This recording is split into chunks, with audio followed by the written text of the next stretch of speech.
Hello बच्चों, welcome to Sunil academy. और आज हम करेंगे बेटा लीनियर क्वेश्चन चैप्टर से एक बड़ा ही जबरदस्त क्वेश्चन। मतलब इस चैप्टर की ये क्वेश्चन जान है और एग्जाम में बहुत बार पूछा जाता है। और क्वेश्चन जो है बेटा वो बोर्ड का है और स्ट्रीम पर बेस्ड है। इस पे बेटा बड़े सारे टाइप के क्वेश्चन बनते हैं, एक एक करके हम इनको सॉल्व करना सीखेंगे। वीडियो अगर आप देखते हो तो लाइक जरूर करें और चैनल को लाइक सब्सक्राइब शेयर कमेंट जरूर करें बेटा। क्वेश्चन क्या है बेटा? ये बेसिक क्वेश्चन है, सबसे सिंपल। इसके आगे थोड़े और डिफिकल्ट क्वेश्चन है, वो भी करेंगे। रितु जो है कैन रोड डाउन स्ट्रीम। तो पहले आपको मतलब समझना है बेटा। एक डाउन स्ट्रीम होता है, एक अपस्ट्रीम। डाउन स्ट्रीम का मतलब क्या है? जिस डायरेक्शन में पानी जा रहा है आप भी उसी डायरेक्शन में जा रहे हो, इसको बोलते हैं हम डाउन स्ट्रीम। और अपस्ट्रीम क्या होता है? पानी नीचे की तरफ जा रहा है, आप ऊपर की तरफ जा रहे हो, मतलब पानी की डायरेक्शन से अपोजिट चलना, उसको बोलते हैं अपस्ट्रीम। तो रितु जो है वो डाउन स्ट्रीम जाती है 20 किलोमीटर, टाइम लगाती है 2 घंटे का। और फिर अपस्ट्रीम जाती है कितना? 4 किलोमीटर, और टाइम लग जाता है उसको 2 घंटे का। पूछा गया कि उसकी स्पीड पानी में कितनी है, स्टिल वाटर में कितनी है, और दूसरा स्पीड ऑफ करंट, पानी की स्पीड कितनी है। ठीक है, ऋतु की स्पीड कितनी है और पानी की स्पीड कितनी है, ये आपको पता लगानी है। तो लेट कर लेते हैं बेटा। स्पीड ऑफ ऋतु कितनी है? वो x किलोमीटर पर आवर। दूसरी है बेटा स्पीड ऑफ करंट, जिसको वाटर भी बोल सकते हो आप, उसको मान लेते हैं y किलोमीटर पर आवर। अब जब भी बेटा ये क्वेश्चन आता है ना बोर्ड वाला, तो इसमें आपने अपस्ट्रीम की स्पीड भी निकालनी है और डाउनस्ट्रीम की भी निकालनी होती है। तो नेक्स्ट निकालेंगे बेटा स्पीड ऑफ अपस्ट्रीम। तो मैंने क्या बताया था, अपस्ट्रीम का मतलब क्या होता है? जिस डायरेक्शन में पानी जा रहा है आप उसके अपोजिट जा रहे हो। तो जब बेटा अपोजिट जाओगे तो आपकी स्पीड कम हो जाएगी, इसलिए बेटा एक्स और वाई दोनों आपस में माइनस हो जाएंगे। ठीक है जी। फिर आता है स्पीड ऑफ डाउनस्ट्रीम। डाउनस्ट्रीम का मतलब क्या था?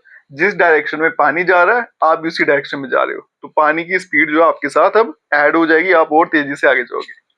तो इसलिए बेटा यहाँ पे दोनों स्पीड प्लस हो जाती है।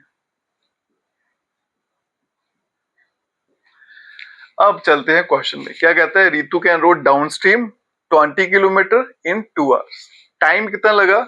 2 घंटे का। अब यहाँ देखो बेटा, टाइम का फॉर्मूला क्या होता है? स्पीड क्या होती है? Distance upon time. तो यहां से देखो बेटा, टाइम का फॉर्मूला क्या होता है? Distance upon speed. और इन क्वेश्चंस में यही फॉर्मूला लगता है हमेशा।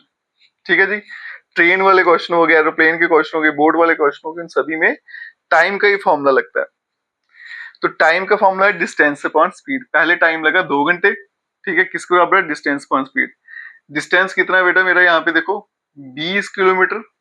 तो डिस्टेंस के बदले में क्या आएगा? 20 डिवाइडेड बाय स्पीड। अब ये बेटा कौन सा डिस्टेंस है? डाउन स्ट्रीम का।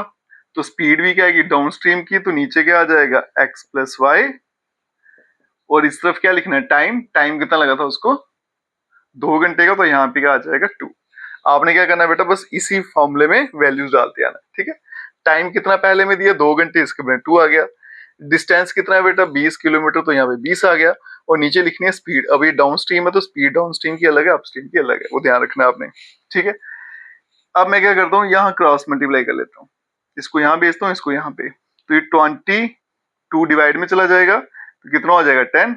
तो ये बन जाएगा बेटा आपके पास x plus Y equals to 10, equation number 1। ठीक है जी। यहाँ फिर 2 टेंस कैंसिल हो गया, x प्लस वाई वहां चला जाएगा तो इक्वल्स टू 10। ये बन गया आपकी इक्वेशन नंबर 1। दूसरी कंडीशन पर चलते हैं। क्या कहती है बेटा? टाइम अभी भी कितना लगा है? 2 घंटे का। तो टाइम के बदले 2 आएगा। डिस्टेंस कितना है बेटा? यहाँ देखो 4। और स्पीड ये अपस्ट्रीम है, तो अपस्ट्रीम की स्पीड क्या है बेटा? x minus Y. अब ये 2 2 से कैंसिल और इसको यहां भेज दूं तो x minus Y equals to 2। ये बन जाएगी इक्वेशन नंबर 2। तो आपके सामने दो इक्वेशन आ गई बेटा। अब दोनों को सॉल्व करेंगे किसी एक मेथड से और आंसर लाते हैं। तो पहली इक्वेशन है आपके पास बेटा x plus Y equals to 10। दूसरी है बेटा x minus Y equals to 2। अगर मैं इनकी एडिंग कर लेता हूँ, ठीक है जी, अगर मैं एडिंग कर लेता हूँ, एडिंग, ये फर्स्ट है, ये सेकंड है, 1 एंड 2, एडिंग करूंगा x और x मिलके बेटा 2x हो जाएगा। ये y और y जो दिख रहे हैं ना, एक प्लस का एक माइनस का है, तो ये यहाँ पे कैंसिल, और यहाँ पे बेटा 10 और 2 दोनों ऐड होके बन जाएंगे 12, तो x की वैल्यू निकल के आ जाएगी 6। ये वैल्यू इक्वेशन नंबर 1 में डाल देते हैं, तो देयरफॉर इक्वेशन 1 बिकम्स, क्या बन जाएगी, x plus Y equal to 10, x के वैल्यू में 6 आएगा, प्लस वाई इक्वल टू 10, इसको यहां भेजेंगे, 10 में से 6 गया तो 4, तो y का आंसर क्या आ गया बेटा 4। तो x क्या था आपके पास, स्पीड ऑफ रितु, तो मतलब रितु की जो स्पीड है, यहां लिख देते हैं स्पीड ऑफ रितु, जिसको x मान के चल रहे थे बेटा, वो कितना आ गया 6 किलोमीटर पर आवर, और दूसरा था स्पीड ऑफ करंट, जिसको y मान के चल रहे थे, वो कितना निकला था हमारा 4 किलोमीटर पर आवर। और ये इस क्वेश्चन का आंसर है बेटा। ये बिल्कुल बेसिक क्वेश्चन था बोर्ड वाले क्वेश्चंस का। इसके आगे बेटा और भी क्वेश्चन है, वो थोड़े से लेंथी होंगे, एक एक करके सारे सॉल्व करेंगे, लेकिन एग्जाम के लिए बहुत ही ज्यादा इंपॉर्टेंट क्वेश्चन है बेटा बोर्ड वाले। वीडियो अच्छा लगा हो तो लाइक जरूर करिएगा, और चैनल को लाइक सब्सक्राइब शेयर कमेंट जरूर करें। Best of luck.